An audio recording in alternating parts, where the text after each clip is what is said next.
the discretized bit formulation, and this is the syntax of FreeFem. So F space to define the finite element space.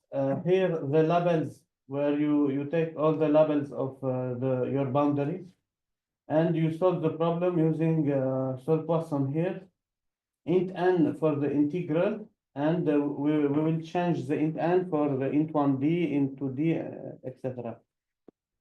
And if you wanted to do with dimension 1, so we put dimension 1 in macro.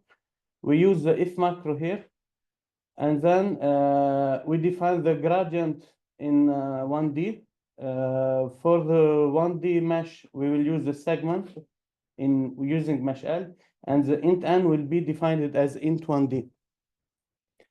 And to plot the solution in 1D, we need to use move mesh L instead to plot this solution in 1D. When we wanted to go to 2D or other dimension, these 4 lines will be fixed, and we may change only in the code in the mesh. So we define the gradient in 2D with dx dy. The square, we use the mesh in 2D, and the int n, it is in 2D. And we can plot the solution in dimension 2 like this. We can solve the problem even in 3D. So this 4 line is still fixed.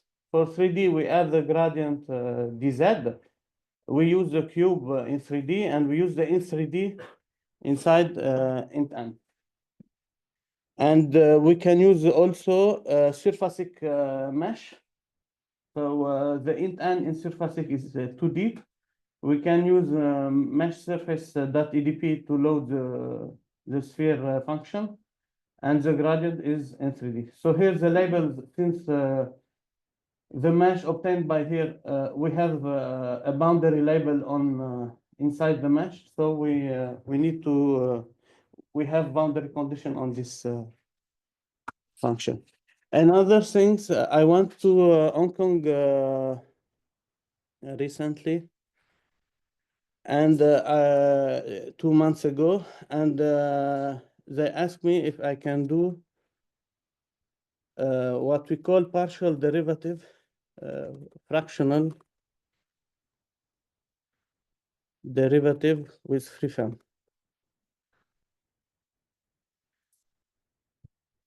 So I went there, and I see I wanted to look on Google if we can do this.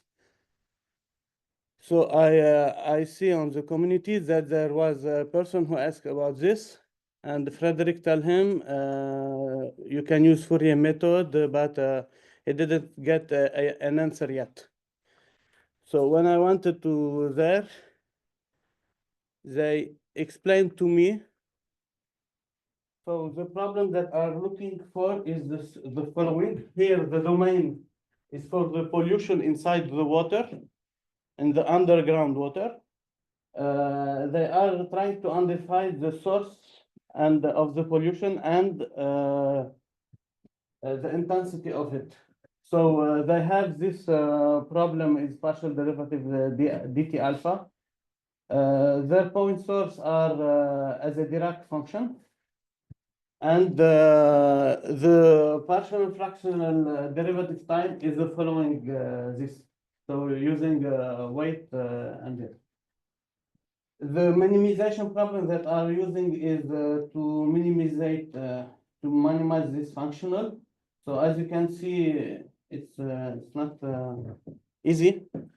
But what they wanted to do is to compute the gradient, but following the point of source. So the dx here is not the real dx, but they move the point here to the x direction, they compute the solution. To the y, they compute the solution, and to the z, they compute the solution.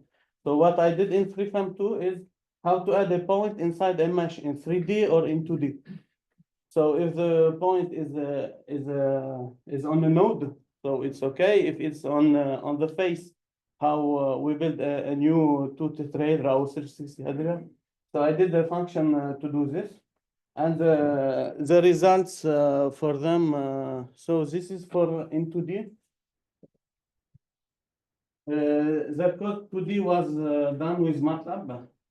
So here the exact location is the point 0.4, 0.4. They start with the initial guess 0.45, and they wanted to converge to this point. So with that code, or even the code is not good for 2D, but you will see the results in 3D. So after 20 iterations, they converge to this one, and the blue one is the initial guess for the intensity, and the black one is the exact one. So here we have something that converge, but it's not converging for the same solution. But in 3D with much adaptation that I did, the source location, so it goes close to the exact one, so it works. And even the intensity, they converge to the exact one. The recovered one converges to the exact one. And here how it converge in more iteration. And I finish my presentation.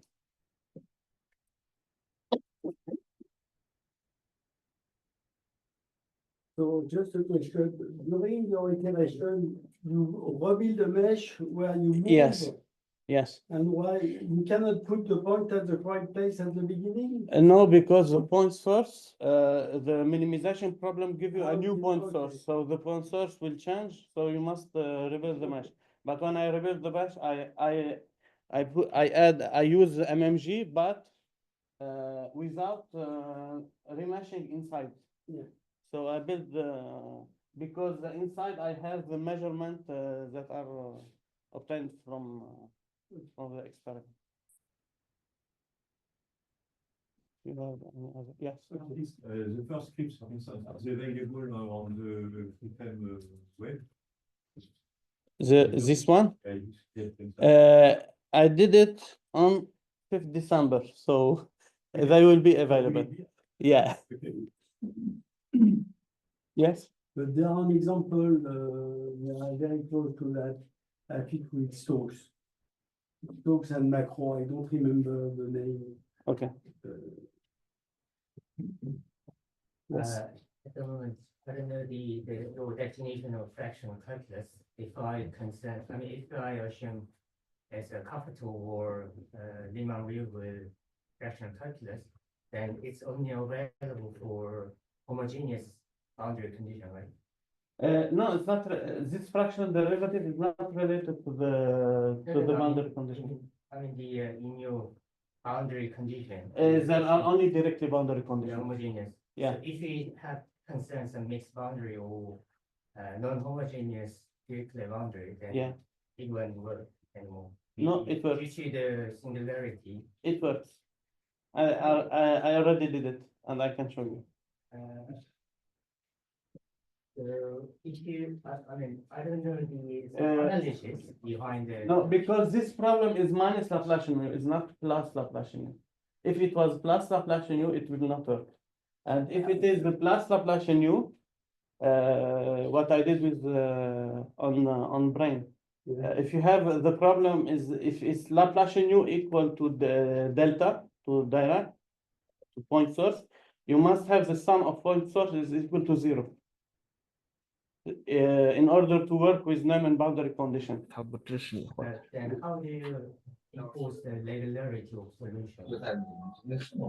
How I impose, I don't impose, I just use FreeFem, he solves. His, So numerically it works, but if you want if you use here plus Laplacian mu, the problem will not work, except if the sum is equal to 0. And I don't have my mark, but I can show The you. problem of the boundary condition. Yes, this is related to the problem of Neumann. Because if you have no boundary condition, the right hand side must be of mass 0. I don't see any U in the definition of J. You?